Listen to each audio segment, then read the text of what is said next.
दोस्तों इससे पिछले लेक्चर में हम लोगों ने माइक्रोसॉफ्ट वर्ड के बारे में पढ़ा था। इस लेक्चर में आज हम लोग माइक्रोसॉफ्ट एक्सेल के बारे में पढ़ेंगे। दोस्तों माइक्रोसॉफ्ट एक्सेल होता क्या है? तो ये एक स्प्रेडशीट एप्लीकेशन है जो माइक्रोसॉफ्ट ऑफिस स्वीट का ही पार्ट है। इसका काम कहाँ कहाँ होता है? तो दोस्तों इसका इस्तेमाल आप डेटा एंट्री और मैनेजमेंट पे करते हो, जहाँ पे आप लार्ज डेटा सेट्स पे काम कर पाते हो। इसके अलावा आप कैलकुलेशन कर पाते हो और डेटा की एनालिसिस भी कर पाते हो। इसमें आप फॉर्मूलाज और फंक्शंस का इस्तेमाल करके कॉम्प्लेक्स कैलकुलेशंस कर सकते हो। इसके अलावा आप डेटा विजुअलाइजेशन में भी एक्सेल का इस्तेमाल कर सकते हो, जिसमें चार्ट्स और ग्राफ की मदद से आप डेटा को आसानी से रिप्रेजेंट कर सकते हो विजुअलाइज्ड फॉर्म में। डेटा मैनिपुलेशन भी कर सकते हो, जैसे पिवट टेबल का इस्तेमाल करके। इसको हम लोग अभी आने वाले लेक्चर में देखेंगे। इसको इस्तेमाल करके आप डेटा को मैनिपुलेट अपने हिसाब से कर सकते हो। डेटा को ऑटोमेट भी कर सकते हो। बेसिकली आप कोई भी टास्क को ऑटोमेट कर सकते हो using the macros and the visual basic for applications. इससे आपको वो आउटपुट मिल जाएगा जो आउटपुट आप चाहते हो। बेसिकली आपको इसके लिए कुछ कमांड्स लिखने होंगे।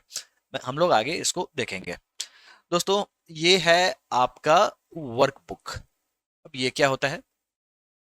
दोस्तों जब भी आप एक्सेल खोलोगे तो पहला जो स्क्रीन आएगा वो इस तरीके का आएगा। इसको हम लोग वर्कबुक कहते हैं। इस पे आप बेसिकली काम करते हो, ठीक है। अब ये जो आप देख रहे हो यहाँ पे, ये है वर्कशीट। अब डिफरेंट वर्कशीट्स को मिला के वर्कबुक बनता है। सिमिलरली जैसे आपके पास एक नोटबुक है, नोटबुक में बहुत सारे शीट्स लगे हुए हैं जिसपे डिफरेंट कैलकुलेशंस या फिर डिफरेंट काम किया हुआ है। सिमिलर लॉजिक से ये वर्कबुक है और वर्कबुक के अंदर में वर्कशीट है। आपके कॉम्पिटेटिव एग्जाम्स में ऐसे ही बेसिक सवाल पूछे जाते हैं।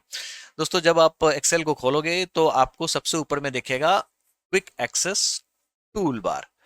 दोस्तों इसे हम लोगों ने ऑलरेडी माइक्रोसॉफ्ट वर्ड में भी डिस्कस करा है। सिमिलर आपको यहाँ भी देखने को मिल जाएगा। जब हम लोग देखेंगे माइक्रोसॉफ्ट एक्सेल को लाइव फॉर्म में तो इसको मैं आपको बता दूंगा। इसके अलावा आपको यहाँ पे जो भी इंफॉर्मेशन दिख रही है, ये इसे हम लोग टैब कहते हैं। ठीक है दोस्तों, अब टैब कौन कौन से है हमारे पास? होम डेवलपर टैब आपको एक्टिवेट करना पड़ेगा। कैसे एक्टिवेट होता है? तो ये ऑप्शंस में जाके एक्टिवेट होता है, हम लोग देखेंगे। इसके अलावा insert, draw, page layout, formulas, data review, view, ये जो सारे हैं, ये आपको टैब में देखने को मिलेंगे। अब टैब में डिफरेंट कमांड्स हैं जो कि एक तरीके से ग्रुप्ड हैं। फॉर एग्जांपल जब आप होम टैब खोलोगे तो इसके अंदर में आपको ये सारे के सारे कमांड्स देखने को मिलेंगे जो कि क्लिपबोर्ड में ग्रुप्ड है। तो ये जो आप चीज देख रहे हो, clipboard, font, alignment, number, styles, cells, editing, ये सारे के सारे ग्रुप्स हैं। और ये जो चीजें देख रहे हो, बी, आई, यू, ये सारे के सारे कमांड है, एक फंक्शन है। ठीक है, मतलब फंक्शन इन द सेंस, आप जब किसी भी सेल पे काम कर रहे होगे, किसी भी अपने डेटा पे काम कर रहे होगे, उस डेटा को आप इस कमांड के माध्यम से आप उसको मॉडिफाई, मैनिपुलेट, फॉर्मेट, ये सारी चीजें आप कर पाते हो। ठीक है दोस्तों, अब यहाँ पे देखो एक और चीज, शीट को जूम करने का ऑप्शन दिया हुआ है। ठीक है दोस्तों, तो ये सारी चीजें आपको पता होनी चाहिए। चलिए आगे बढ़ते हैं। दोस्तों अब वर्कबुक और वर्कशीट के कुछ बेसिक्स को समझते हैं। वर्कबुक क्या होता है और वर्कशीट क्या होता है वो मैंने आपको ऑलरेडी बता दिया। अब वर्कशीट की डिटेल्स को समझते हैं। ये जो वर्कशीट होता है वो सेल्स से मिलके बना हुआ होता है। ठीक है दोस्तों, अब सेल की बात करें तो ये basic unit of data entry defined in its column letter and row number. For example A1, जैसा कि आप यहाँ पे, अगर मैं आपको दिखाऊं, देखो दोस्तों ये हुआ सेल। ठीक है दोस्तों, अब इसका पता क्या है? तो ये A और 1। ठीक है, इसका पता क्या होगा? तो B1। अगर मान लो मुझे इसका पता करना है, जो इस सेल का पता क्या है, तो ये है I। और अगर हम लोग इधर जाएं तो 10, यानी कि I10। अगर पूरे के पूरे वर्कशीट की मैक्सिमम साइज की बात करें तो एक्सेल 2010 के बाद से जितने भी वर्कशीट्स हैं, ये अप टू 1048576 रोज के हैं और 16384 कॉलम्स के हैं। XFD, अब क्या ये मैं आपको बताता हूं, लेकिन ये नंबर आपको याद रख लेना है क्योंकि आपके कॉम्पिटेटिव एग्जाम्स में ऐसे ही सवाल पूछे जाते हैं। ठीक है, तो चलिए हम लोग अब एक्सेल में समझते हैं क्या है ये। देखो दोस्तों ये है एक्सेल। अगर मैं कंट्रोल बटन दबा के बॉटम एरो दबाऊं तो देखो अब ये लास्ट एरो आपको यहाँ पे देखने को मिल रहा है। कितना है ये? तो ये है, आप यहाँ पे अगर मैं इसको जूम करूं, आप यहाँ पे देखो, ये लास्ट है, ये है 1048576 जो हम लोगों ने यहाँ पे देखा। ठीक है दोस्तों, अब फिर से वहीं चलते हैं एक्सेल पे, और अगर मैं कंट्रोल दबा के ऊपर चला जाऊं और मैं कंट्रोल दबा के राइट एरो दबाता हूं तो देखो क्या आ रहा है, ये आ रहा है XFD। अब इसका मतलब क्या है, ये जो सेल है, ये जो कॉलम है, ये लास्ट कॉलम है, और ये कौन से नंबर का कॉलम है? तो दोस्तों ये है आपको 16,384 कॉलम। तो ये दोनों डेटा आपको पता होने चाहिए जिसका रिप्रेजेंटेशन है XFD से। तो ये सारी चीजें आपको पता होनी चाहिए, आपके कॉम्पिटेटिव एग्जाम्स में ऐसे ही सवाल पूछे जाते हैं। दोस्तों सेल फंडामेंटल्स की बात कर लेते हैं। तो जो सेल जो होता है, जैसा कि हम मैंने आपको यहाँ पे बताया, ये होता है सेल, है ना, ये होता है आपका सेल। ठीक है, इसका कॉलम विड्थ बाय डिफॉल्ट होता है 8.43 कैरेक्टर्स का, रो की हाइट होती है 15 पॉइंट्स की, फॉन्ट जो आप एक्सेल में देखोगे वो होगा कैलिबरी बाय डिफॉल्ट, और जो पॉइंट होगा यानी कि बेसिकली उसकी साइज जो होगी वो 11 पॉइंट की होगी, similar to Microsoft PowerPoint. वहां भी आपको सिमिलर चीज देखने को मिलेंगी। कैलिबरी आपको दिखेगा एज अ फॉन्ट और साइज होगी 11। ठीक है, चलिए बैक टू द मॉड्यूल। अब शीट टैब्स की बात कर लेते हैं। जैसा कि हम लोगों ने देखा जो वर्कबुक क्या होता है और वर्कशीट क्या होता है, आप शीट को रीनेम भी कर सकते हो। कैसे करोगे? आप जैसे आपके यहाँ पे शीट पे गए, आपको यहाँ पे राइट क्लिक करना है, यहाँ पे आपको ऑप्शन रीनेम का दिख जाएगा। दोस्तों डिफॉल्ट वैल्यूज के बारे में हम लोगों ने देख लिया। फॉन्ट की बात करें तो Calibri 11 point size. Default cell format की बात करें तो इन जनरल न्यूमेरिकल बेस्ड होता है, यानी कि नंबर बेस्ड होता है। ठीक है, उसके बाद आप चेंज भी कर सकते हो। डिफॉल्ट रो हाइट की बात करें तो 15 पॉइंट्स 20 पिक्सल, और default column width 8.43 character 64 pixel. ये सवाल पहले भी आ चुका है। डिफॉल्ट फाइल फॉर्मेट की बात करेंगे तो 2007 एक्सेल और उसके लेटर से डॉट एक्सएल एस एक्स। दोस्तों ये रहा फाइल। फाइल पे जब हम लोग क्लिक करते हैं तो हमें कौन कौन से ऑप्शन आपको देखने को मिल जाएंगे। एक तो सबसे पहली बात न्यू, जिसका शॉर्टकट है कंट्रोल N। इसको आप क्लिक करोगे तो फिर आपके पास टेम्पलेट्स ऑप्शंस दिख जाएंगे और ब्लैंक वर्कबुक का भी ऑप्शन दिख जाएगा। आप उसके हिसाब से चीजें सेलेक्ट कर सकते हो। अगर आपके पास ऑलरेडी एक्सेल है, एक्सेल फाइल है जिसे आप खोलना चाहो तो ओपन से खोल सकते हो। इसके अलावा आपको अगर एक्सेल का वर्कबुक सेव करना है तो आप सेव ऑप्शन का इस्तेमाल करोगे। अगर आपको एक्सेल के वर्कबुक को कहीं और सेव करना है तो आप सेव एज का इस्तेमाल करोगे। इससे दो फाइलें सेव होंगी, एक तो अगर पहले से सेव है तो वो वाली, और अलग से आप सेव एज से सेव कर सकते हो। दोस्तों अगर आपको डेटा को प्रिंट करना है तो आप प्रिंट कमांड से डेटा को प्रिंट कर सकते हो। इसके अलावा शेयर ऑप्शन भी आपको देखने को मिल जाएगा जिससे आप आसानी से शेयर कर सकते हो। अगर आपको इस डेटा को पीडीएफ में एक्सपोर्ट करना है, ठीक है, या फिर किसी डिफरेंट फाइल साइज में एक्सपोर्ट करना है तो वो भी कर सकते हो। अब थोड़ा सा सेव का फीचर समझते हैं। दोस्तों मान लो इस डेटा को मुझे आपको कंप्यूटर में सेव करना है, जैसा कि आप यहाँ पे देख सकते हो। दोस्तों करना क्या है, अब यहाँ पे देखो, अब ये जो सेव एज टाइप है उसमें आपको चीजें दिखनी चाहिए। देखो ऐसा है डॉट एक्सएल एस एक्स, ये आपको पता होना चाहिए। आपके कॉम्पिटेटिव एग्जाम्स में आसान सा सवाल ये पूछ देंगे जो एक्सेल का फाइल नेम एक्सटेंशन क्या होता है, तो वो होता है डॉट एक्सएल एस एक्स। कोई भी फाइल जिसके लास्ट में डॉट एक्सएल एस एक्स लगा होगा वो होगा एक्सेल फाइल, वो एक्सेल में ही खुलेगा। ठीक है, अगर मैंने मैक्रो का इस्तेमाल किया है, जैसा कि मैंने आपको वर्ड में बताया था माइक्रोसॉफ्ट वर्ड को पढ़ाने में जो मैक्रोज होते क्या हैं, तो यहाँ पे डॉट एक्सएल एस एम। ठीक है दोस्तों, इसके अलावा dot X L S B, dot X L S, जो एक्सएल 97 से 2003 तक था वहां तक ये डॉट एक्सएल एस फॉर्मेट चलता था, फाइल नेम एक्सटेंशन चलता था। उसके अलावा सी एस वी, ये क्या है, तो कॉमा सेपरेटेड वैल्यू, ये लार्ज डेटा में काम आता है। ठीक है, तो यही सारे जो चीज हैं आप यहाँ पे देख सकते हो। अगर आपके पास टेम्पलेट इनेबल्ड मैक्रो है तो dot X L T M, similar to Microsoft Word में जब हमने देखा था तो dot D O T M था ना। तो ये सारी चीजें यहाँ पे भी दी गई हैं। ठीक है दोस्तों, तो आपने फाइल नेम एक्सटेंशन अब समझ लिया जो होता क्या है। ठीक है दोस्तों, टैब्स एंड रिबन्स की बात करें तो जैसा कि हम लोगों ने ऑलरेडी देखा, रिबन क्या होता है, फाइल के टैब न्यू देख लिया हम लोगों ने, open, save, print, export and options cover कर लिए। अब होम टैब की बात कर लेते हैं दोस्तों। होम टैब में आपको क्लिपबोर्ड का फंक्शन देखने को मिलेगा, जैसा कि हम लोगों ने माइक्रोसॉफ्ट वर्ड में डिस्कस किया था।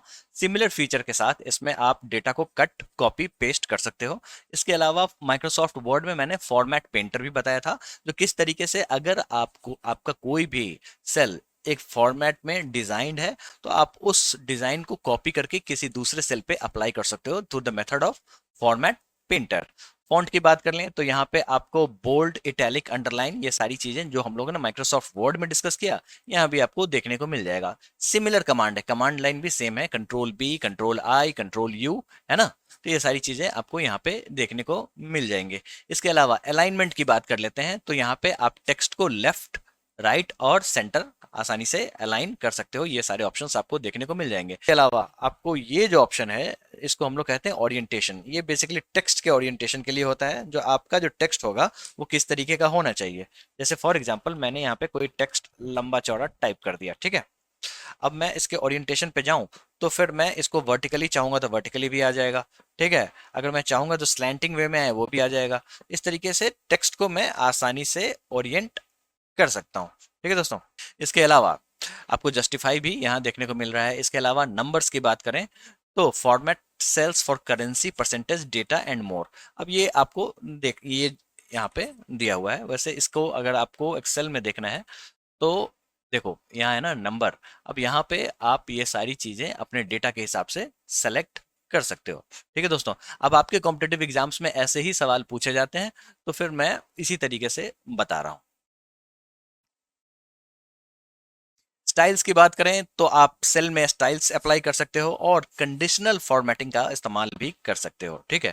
जो बेसिकली कितना डेटा होना चाहिए उसके हिसाब से डेटा किस तरीके से एक्ट करना चाहिए, क्या कलर होना चाहिए, ये सारी चीज आप कंडीशनल फॉर्मेटिंग में इस्तेमाल करोगे। ये इसको हम लोग अच्छे से डिस्कस करने वाले हैं, ठीक है दोस्तों। अब चलिए, अब सेल्स में आप इंसर्ट कर सकते हो, सेल को डिलीट कर सकते हो, रॉ एंड कॉलम को। रो एंड कॉलम होता क्या है यार, यार ये बेसिक मैंने अभी तक नहीं बताया। देखो दोस्तों, ऐसा है ना, ये जो आप देख रहे हो ये क्या है, ये है कॉलम, और ये क्या है, रो। अब लोग रो एंड कॉलम में कंफ्यूज हो जाते हैं, और हर कॉम्पिटेटिव एग्जाम्स में रो एंड कॉलम आपको पता होना चाहिए, क्योंकि जब एक्सेल की बात होगी तो रो एंड कॉलम की चर्चा होगी ही होगी, ठीक है दोस्तों। तो इसको याद करने का सबसे अच्छा तरीका क्या होना चाहिए, तो दोस्तों मैंने जिस तरीके से याद किया है, अगर इस तरीके से आप याद कर पाए तो अच्छा है। दोस्तों मैंने कैसे याद रखा है, तो दोस्तों ऐसा है, जो कॉलम जो होता है ना, इसको मैंने सीलिंग, जो छत होती है ना, सीलिंग से याद रखा है, ठीक है। ये रहा बॉटम और ये रहा कॉलम। इस तरीके से आप आसानी से याद कर लोगे, ठीक है। सी फॉर सीलिंग। अब आप ऊपर से देख सकते हो वर्टिकली, आपको समझ में आ गया होगा। अब रो कैसे याद रखोगे, तो मैंने इसको राइट टू लेफ्ट इस तरीके से याद रखा है, ठीक है। तो बेसिकली आपको इस तरीके का ये जो फॉर्मेट है ये होता है रो का फॉर्मेट। अब मुझे नहीं लगता है जो आप जिंदगी में कभी रो एंड कॉलम भूलोगे, ठीक है दोस्तों। अब आपको एडिटिंग जो टैब होता है इसमें ऑटो सम का भी फीचर मिल जाता है। कैसे काम करता है ये थोड़ा सा देख लेते हैं दोस्तों। समझते हैं जो ऑटो सम कैसे काम करता है। जैसे मान लो ये सारा का सारा डेटा है, ठीक है दोस्तों, जैसा कि आप यहाँ पे देख सकते हो। अब मुझे इसका सम चाहिए, तो फिर इसके बहुत सारे ऑप्शंस हैं। एक तो पहला ये है जो एक्सेल में इनबिल्ट फीचर होता है, जो ये सारी इंफॉर्मेशन आपको यहाँ पे बॉटम में देखने को मिल जाएगी। जैसे फॉर एग्जांपल इन सभी डेटा का एवरेज आपको देखने को मिल जाएगा, काउंट देखने को मिल जाएगा। इसके अलावा आपको सम भी यहाँ पे देखने को मिल जाएगा। लेकिन ये इंफॉर्मेशन आपको यहाँ पे सेल में चाहिए, कैसे लेके आओगे, तो कुछ ऑप्शंस हैं जिसको हम लोग यहाँ पे देखेंगे। एक तो पहली बात, हम लोग फॉर्मूला का इस्तेमाल कर सकते हैं। फॉर्मूला का इस्तेमाल हम लोग कैसे करेंगे वो समझते हैं। देखो ऐसा है, जो कोई भी फॉर्मूला होता है, जब आप फॉर्मूला का इस्तेमाल करते हो तो आपको यहाँ पे इक्वल टू दबाना पड़ता है। आपके कॉम्पिटेटिव एग्जाम्स में ऐसे ही सवाल आएंगे, जो फॉर्मूला दबा, अगर आप टाइप कर रहे हो तो सबसे पहले क्या टाइप करोगे, तो इज इक्वल टू आपको टाइप करना है। इसके अलावा आपको सम करना है तो सम, एंटर, सॉरी ये तो गलत फॉर्मूला हो गया, हाँ एंड, ठीक है। इसके बाद ब्रैकेट क्लोज, सॉरी, सम, ठीक है। अब आपको यहाँ पे अपना डेटा सेलेक्ट कर लेना है, फिर ब्रैकेट क्लोज कर देना है, एंटर मार देना है। ये सम आपको यहाँ पे देखने को मिल जाएगा। तो बेसिकली ये जो सम है ये आपको यहाँ भी देखने को मिलेगा और यहाँ भी देखने को मिलेगा। लेकिन इसका एक और आसान तरीका भी है। इसको अगर मुझे सीधे सम करना है तो फिर मैं यहाँ पे ऑटो सम पे क्लिक करूंगा, ये डेटा मुझे यहाँ पे देखने को मिल जाएगा और इसका फॉर्मूला मुझे यहाँ देखने को मिलेगा। ठीक है दोस्तों, तो ये भी आपको पता होना चाहिए। तो ये है फॉर्मूला बार, यहाँ पे आपको फॉर्मूला देखने को मिल जाएगा। इसके अलावा मुझे इन सभी डेटा का एवरेज चाहिए, तो फिर मैं इस पे एवरेज पे क्लिक कर दूंगा, तो फिर मुझे यहाँ पे ये एवरेज दे देगा और ये रहा आपका एवरेज का फॉर्मूला। इन सभी डेटा का मुझे चाहिए काउंट नंबर्स, तो टोटल 5 नंबर्स हैं, तो फिर मुझे यहाँ पे देखने को मिल जाएगा। अब इस पे मैं क्लिक करूंगा तो यहाँ पे फॉर्मूला मुझे देखने को मिल जाएगा, is equal to count F3 और F7। तो बेसिकली ये सारी चीजें जो हैं ये आपकी जिंदगी को आसान बनाने के लिए ये सारी चीजें दी गई हैं। ठीक है, अब जैसे मुझे इन सभी डेटा में सबसे मैक्सिमम नंबर चाहिए, कौन सा है, तो आसानी से मैं मैक्सिमम सेलेक्ट करूंगा, तो जो मैक्सिमम नंबर है मुझे यहाँ पे देखने को मिल जाएगा, इसका फॉर्मूला भी मुझे यहाँ पे देखने को मिल जाएगा। तो इस तरीके से आपका फॉर्मूला बार काम करता है, इस तरीके से ऑटोसम काम करता है, और यहाँ पे ये फॉर्मूला बार में ये सारी चीजें आपको देखने को मिल जाएंगी। ठीक है, तो ये आपको समझ में आ गया। चलिए आगे बढ़ते हैं। दोस्तों हम लोगों ने ऑटो सम देख लिया क्या होता है। अब हम लोग इंसर्ट टैब की बात कर लेते हैं। इंसर्ट टैब में आप टेबल को इंसर्ट कर सकते हो, जैसे आपने माइक्रोसॉफ्ट वर्ड में इंसर्ट करा था, यही चीज आपको यहाँ पे टेबल्स में भी सिमिलर वे में आप टेबल यहाँ पे भी इंसर्ट कर सकते हो। सिमिलर वे में पावर पॉइंट में भी आप टेबल इंसर्ट कर सकते हो, हम लोग उसको भी पावर पॉइंट में भी देखेंगे। इलिस्ट्रेशन की बात करें तो इंसर्ट में, इलिस्ट्रेशन में आपको पिक्चर, शेप, आइकन्स और स्मार्ट आर्ट को इंसर्ट करने का ऑप्शन देखने को मिल जाएगा। ये फीचर भी MS word, MS power point में दोनों में आपको देखने को मिल जाता है। यहाँ पे आपको चार्ट इंसर्ट करने का मौका मिल जाता है, जिसकी मदद से आप चार्ट में बार, लाइन और पाई, जिसकी मदद से आप डेटा को आसानी से अच्छे तरीके से विजुअलाइज कर पाते हो। ठीक है दोस्तों, फिर ये बड़ा इंपॉर्टेंट है स्पार्क लाइन्स, ये आपको पता होना चाहिए। स्पार्क लाइन का काम क्या है, तो दोस्तों ये आपको mini chart within a cell insert हो जाएगा, जिसकी मदद से आप ट्रेंड को दिखा सकते हो। ये आपको पता होना चाहिए, आपके कॉम्पिटेटिव एग्जाम्स में ऐसे ही सवाल आ जाएगा, जो स्पार्क लाइन्स होता क्या है। इसके अलावा टेक्स्ट की बात करें तो आप टेक्स्ट बॉक्स एंटर कर सकते हो, हेडर्स एंड फुटर्स एंटर कर सकते हो। एक बार प्रैक्टिकली हम लोग देख लेते हैं। देखो दोस्तों ऐसा है, जो हम लोग पहुंच गए इंसर्ट। इंसर्ट में आपको पिक्चर्स इंसर्ट करना है तो यहाँ से कर सकते हो, शेप इंसर्ट करना है तो ये रहा ऑप्शन, आइकन्स इंसर्ट करना है तो यहाँ पे प्री लोडेड बहुत सारे आइकन्स हैं, उसको भी आप आसानी से इंसर्ट कर सकते हो। ठीक है दोस्तों, इसके अलावा स्मार्ट आर्ट की बात करें तो ये आपको डेटा को दिखाने के लिए स्मार्ट आर्ट का इस्तेमाल होता है, जिससे आप यहाँ पे आप डेटा एंटर कर सकते हो। ठीक है, ये आपको बेहतरीन ढंग से देखने को एक हेरारिकल फॉर्म में देखने को मिल जाएगा। इसके इसके अलावा आप चार्ट्स को एंटर कर सकते हो, ताकि आपका जो डेटा है वो इस तरीके से विजुअलाइज हो जाए, जैसा कि आप यहाँ पे इमेज में देख सकते हो। मैं 2D कॉलम, 3D बार सेलेक्ट कर रहा हूँ, तो ये सारी चीजें आपको देखने को मिल जाएगी। आप मैप्स भी एंटर कर सकते हो किसी भी पर्टिकुलर लोकेशन का, बशर्ते उसके हिसाब से आपके पास डेटा होनी चाहिए। लाइन, कॉलम, वेट्स, ठीक है, ये सारी चीजें आप आसानी से एंटर कर सकते हो। आप टेक्स्ट बॉक्स एंटर कर सकते हो, जैसे आपको कुछ टाइप करना है तो यहाँ पे आप आसानी से टेक्स्ट बॉक्स भी एंटर कर सकते हो through the method insert tab. ठीक है, इसके अलावा इंसर्ट टैब में आप हेडर एंड फुटर डाल सकते हो, स्मार्ट वर्ड आर्ट डाल सकते हो। ठीक है, इस हिसाब से डिजाइनर वर्ड आर्ट की मदद से आप डिजाइनर वे में आप टेक्स्ट लिख सकते हो। तो ये सारी चीजें आपको इंसर्ट टैब में देखने को मिल जाएंगी। तो दोस्तों पेज लेआउट की बात कर लेते हैं। तो जैसा कि आप ऊपर में इमेज में देख सकते हो, ये पेज लेआउट टैब है। इसमें आप क्या कर सकते हो, तो कोई भी आप एक्सेल वर्कशीट में थीम अप्लाई कर सकते हो, ओवरऑल वर्कबुक में भी अप्लाई कर सकते हो। फॉन्ट को चेंज कर सकते हो, कलर को चेंज कर सकते हो, जैसा कि आप यहाँ पे इमेज में देख सकते हैं। पेज सेटअप कर सकते हो, मार्जिन डाल सकते हो, ओरिएंटेशन और पेज साइज भी डाल सकते हो। एमएस वर्ड में भी सिमिलरली आप ये सारी चीजें कर सकते हो। इसके अलावा शीट ऑप्शन आपको यहाँ पे देखने को मिल जाएगा, जिसमें आप ग्रिड लाइंस और हेडिंग्स की विजिबिलिटी कैसी होनी चाहिए, ये सारी चीजें आप आसानी से सेलेक्ट कर सकते हो। ठीक है दोस्तों, ये रहा आपका शीट ऑप्शन। इसके अलावा फॉर्मूला टैब की बात कर लेते हैं। फॉर्मूला टैब जब आप देखोगे तो यहाँ पे आप फॉर्मूलाज जो है,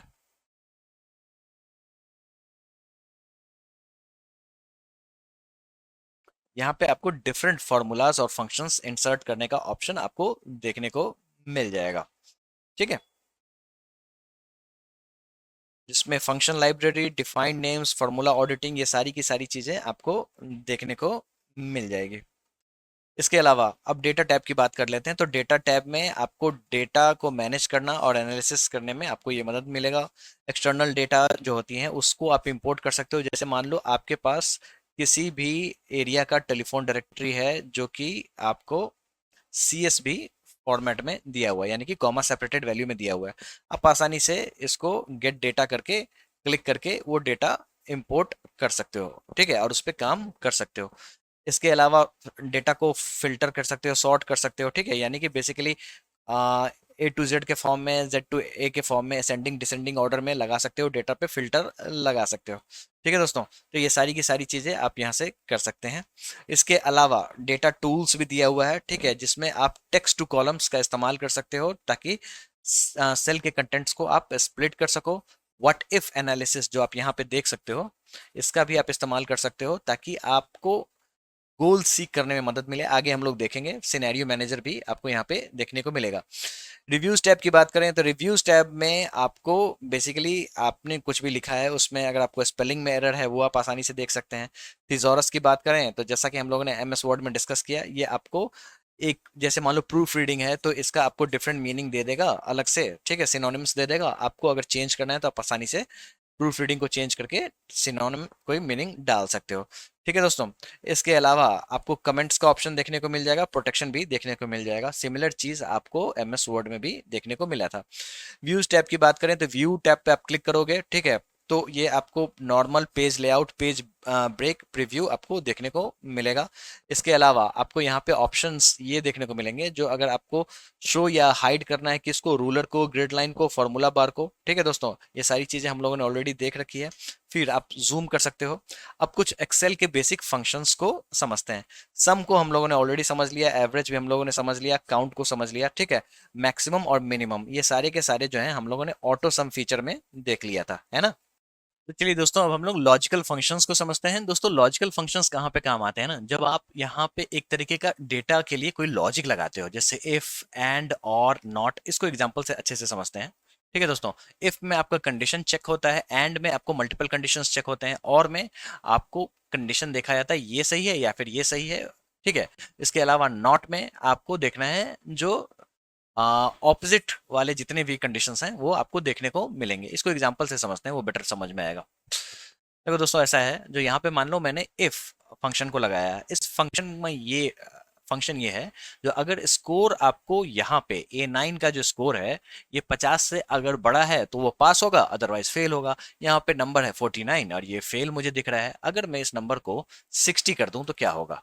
अगर मैंने 60 कर दिया तो ये देखो पास हो गया, ऑटोमेटिकली पास हो गया। तो इस तरीके से ये आपको लॉजिक्स काम करता है। अगर मान लो मुझे एंड फंक्शन का इस्तेमाल करना है तो कैसे करेंगे? अब यहाँ पे मैंने एक कंडीशन ये लगाया है, जो या तो ये डेटा या फिर ये डेटा अगर 50 से बड़े होंगे तो ये चीज पास होगा, अदरवाइज फेल होगा। ठीक है, तो फिर अगर मान लो यहाँ पे एक तो 50 से बड़ा है, दूसरे को मैं अगर 51 डाल देता हूँ, 51, तो फिर देखो ये ऑटोमेटिकली पास हो गया। तो इस तरीके से एंड फंक्शन काम कर रहा है। सिमिलर लाइन में कंडीशनल फॉर्मेटिंग भी काम आती है। अब यहाँ पे देखो मैंने कंडीशनल फॉर्मेटिंग का क्या इस्तेमाल किया है। जैसा कि हम लोगों ने देखा यहाँ पे जो फॉर्मूला लगा ये है, जो इफ अगर A31 ये जो है डेटा, ये आपको 100 से बड़ा है, ठीक है, 100 से बड़ा है, तो ये वैल्यू ट्रू होगी, अदरवाइज फॉल्स होगी। ठीक है, अब मान लो ये डेटा 99 कर दिया मैंने, तो ये हो गया फॉल्स। अब ये जो इंफॉर्मेशन है इसका इस्तेमाल मैं कंडीशनल फॉर्मेटिंग में इसको कलर कोड करने के लिए कर सकता हूँ। ठीक है दोस्तों, अब मैं अगर ट्रू हुआ तो ग्रीन में दिखाओ, फॉल्स हुआ तो रेड में दिखाओ, through conditional formatting and formula. इस तरीके से हम लोग लॉजिक्स का इस्तेमाल कर सकते हैं। ठीक है, तो चलिए अब coming back to the slide, दोस्तों लुकअप एंड रेफरेंस फंक्शंस को भी समझ लेते हैं। दोस्तों इसका काम क्या है? काम ये है, जैसे मान लो आपके पास कुछ इंफॉर्मेशन है। इंफॉर्मेशन क्या है? तो आपके कुछ एम्प्लॉयज हैं, उनकी कुछ सैलरी है और उनको बोनस मिला है। ये बहुत बड़ा डेटा है, इसमें से कुछ डेटा आपको लुकअप करना है कुछ पर्टिकुलर पीपल का। ठीक है, तो आप कैसे करोगे? तो through formula, through V lookup और एच लुकअप की मदद से, इंडेक्स की मदद से और मैच की मदद से ये सारी चीजें आपको देखने को मिलेंगी। कैसे काम करता है थोड़ा सा देख लेते हैं। देखो दोस्तों, ये है आपको वी लुकअप, अभी हम लोग देखेंगे। क्या होता है वी लुकअप? देखो वी लुकअप और एच लुकअप में अंतर ये है ना, जो वी लुकअप आपको वर्टिकली इंफॉर्मेशन सीक करता है और एच लुकअप जो होता है ये हॉरिजॉन्टली इंफॉर्मेशन सीक करता है। ठीक है दोस्तों, इंडेक्स में आपको पर्टिकुलर इंडेक्स का डेटा सीक करता है और मैच में जो डेटा मैच कर जाता है बस वही इंफॉर्मेशन वो लाकर देता है, यही है। ठीक है, बेसिकली आपको इतना ही समझना है आपके कॉम्पिटेटिव एग्जाम्स के लिए। अब देखो ऐसे काम कैसे करता है वो देखो। ऐसा है, जो ये पूरा का पूरा डेटा है, अब मुझे संतोष बी एक बंदा है, इसका मुझे चाहिए था बोनस। भाई इसको बोनस मिला क्या है? तो फिर यहाँ पे मुझे ये इन्फॉर्मेशन दिख रहा है, लेकिन ये बहुत बड़ा डेटा होता तो फिर मैं कैसे निकाल के देता? तो फिर देखो इसके लिए मैंने फॉर्मूला इस्तेमाल किया है। कौन सा फॉर्मूला इस्तेमाल किया है? तो मैंने फॉर्मूला इस्तेमाल किया है वी लुकअप। दोस्तों सिमिलरली अगर मुझे मोहम्मद कैफ का डेटा चाहिए होगा तो फिर मैं फॉर्मूला लगा के इस पूरे के पूरे टेबल में आसानी से डेटा ढूंढ सकता हूं। कैसे? Is equal to V lookup, ये लगाया मैंने वी लुकअप। ठीक है, अब ये पूछ रहा है जो किसका डेटा चाहिए, तो फिर मुझे चाहिए मोहम्मद कैफ का। ठीक है, कहाँ से चाहिए तुम्हें डेटा? तो फिर मुझे चाहिए इस एरे से। ठीक है, एरे का मतलब ये जो पूरा का पूरा एरिया है वहां से मुझे ये डेटा चाहिए। ठीक है, आपको चाहिए क्या, कौन से कॉलम से चाहिए? तो फिर मुझे 1 2 3 4 फोर्थ कॉलम से ये डेटा चाहिए। ठीक है, अब पूछेगा जो एग्जैक्ट वैल्यू चाहिए या फिर अप्रोक्सीमेट मैच चाहिए, तो फिर मुझे एग्जैक्ट वैल्यू चाहिए। और उसके बाद जब मैं एंटर दबाऊंगा तो फिर मुझे इंफॉर्मेशन ये देखने को मिल जाएगी, जो कैफ का 168190 इस बार बोनस मिला है। सिमिलरली मैं ऐसा करके बाकी के भी जितने नेम हैं उसका भी मैं ढूंढ सकता हूँ। फॉर एग्जांपल मुझे ईशेंदु का चाहिए, पूरे इंफॉर्मेशन में ईशेंदु का बोनस मुझे ढूंढ के दो और मुझे फोर्थ डेटा चाहिए बोनस का। ठीक है, और मुझे एग्जैक्ट मैच चाहिए। ठीक है, और इस तरीके से मैं ब्रैकेट बंद करूंगा तो फिर मुझे ये डेटा यहाँ पे देखने को मिल जाएगा। तो basically V lookup, H lookup इसी तरीके से, इंडेक्स और मैच इसी तरीके से काम करता है। ठीक है, तो चलिए आगे देखते हैं। दोस्तों टेक्स्ट फंक्शंस की बात करें तो एक तो होता है कॉनकैटिनेट, सवाल आते हैं तो आपको पता होना चाहिए। ठीक है, ये क्या करता है, जो दो टेक्स्ट स्ट्रिंग्स को एक साथ जोड़ देता है। इसको भी समझ लेते हैं क्योंकि जब पूछता है तो आपको पता ही होना चाहिए। ठीक है, जैसे मान लो दोस्तों यहाँ पे एक नाम दिया गया है शाहरुख खान, लेकिन प्रॉब्लम ये है जो शाहरुख आपका एक सेल में है और खान दूसरे सेल में है, आपको ये नाम कंबाइंड वे में चाहिए। कैसे हो पाएगा? इज इक्वल टू कॉनकैटिनेट, आप फॉर्मूला लगाओगे। ठीक है, के बाद आप शाहरुख सेलेक्ट करोगे, कॉमा डालोगे, फिर खान सेलेक्ट करोगे और ब्रैकेट को क्लोज करोगे। इस तरीके से आपका एक जगह में शाहरुख खान देखने को मिल जाएगा। दोस्तों लेकिन प्रॉब्लम ये है, जो ये नाम आपको कंबाइंड वे में दिख रहे हैं, आपको चाहिए स्पेस। इसके लिए क्या करना पड़ेगा? तो आपको बैक टू फॉर्मूला जाना पड़ेगा और यहाँ पे आपको बीच में ये वाला सिंबल डालना पड़ेगा। ठीक है, और फिर कॉमा देना होगा और एंटर दबा देना होगा। अब आपके पास यहाँ पे नाम में गैप दिखना शुरू हो गया। तो बेसिकली कॉनकैटिनेट इस तरीके से काम करता है।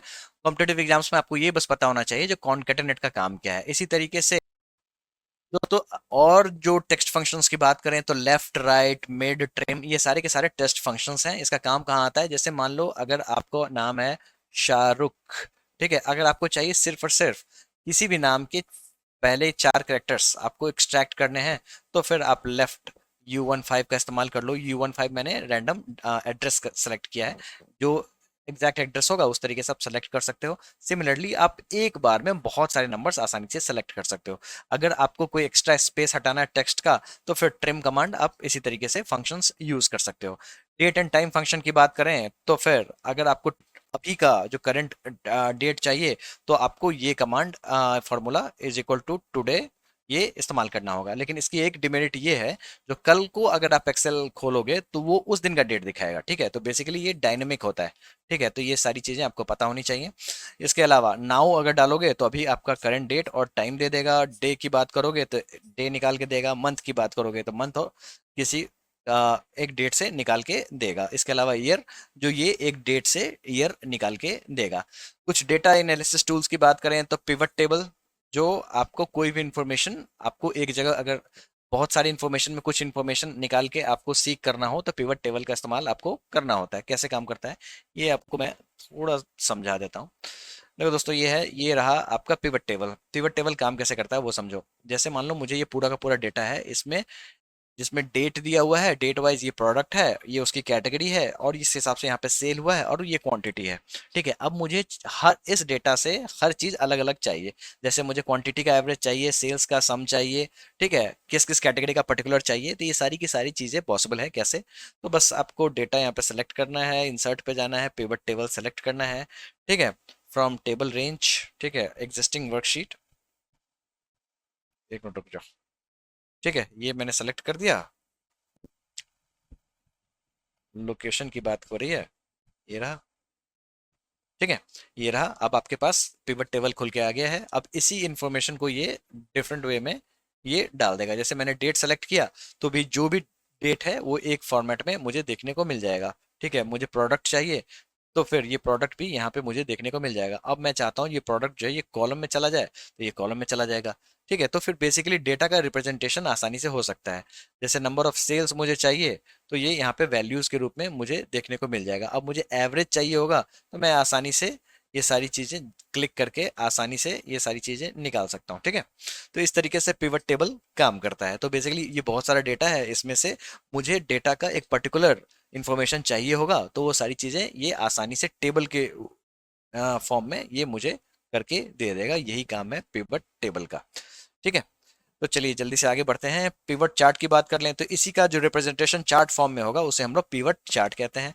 मैक्रोज एंड वीबीए की बात कर लें तो फिर आपको कोई स्पेसिफिक फंक्शन, अगर आपको किसी भी टेबल के माध्यम से या फिर किसी भी डेटा के माध्यम से उसका एक उस डेटा का कोई वैल्यू आपको एग्जीक्यूट करना है। जैसे मान लो कोई डेटा आपने एंटर किया और उसका कोई वैल्यू एग्जीक्यूट करके ये दे दे, इसके लिए आपको कुछ फॉर्मूला सेट करने पड़ेंगे जिसके लिए आपको मैक्रोज का इस्तेमाल करना पड़ेगा, विजुअल बेसिक्स का भी इस्तेमाल करना पड़ेगा। सिमिलरली व्हाट इफ एनालिसिस जो होता है ये आपको गोल सीकिंग में, सिनेरियो मैनेजर में और डेटा टेबल्स में काम आता है। दोस्तों ये कुछ कीबोर्ड शॉर्टकट्स हैं। ठीक है, एक्सेल के लिए ये आपको एक बार पढ़ लेने हैं। जैसे फॉर एग्जांपल जनरल शॉर्टकट की बात करें तो कंट्रोल एन नए वर्कबुक के लिए, कंट्रोल ओ एग्जिस्टिंग वर्कबुक के लिए, जो कि थोड़ा सा आपको सिमिलर दिखेंगे माइक्रोसॉफ्ट के अलग सॉफ्टवेयर। जैसे माइक्रोसॉफ्ट वर्ड में, पावर पॉइंट में, ये भी सारी चीजें कॉमन आपको देखने को मिल जाएगी। कंट्रोल एस सेव करने के लिए, कंट्रोल पी प्रिंट करने के लिए, कंट्रोल डब्ल्यू आपको वर्कबुक को क्लोज करने के लिए, control Q quick analysis options के लिए, फिर एक्सेल को ही बंद करना है तो कंट्रोल F4। इस तरीके से ये सारी कीज दी गई हैं। इसको आप एक बार जरूर पढ़ लेना, ये पीडीएफ मैं आपको दे दूंगा।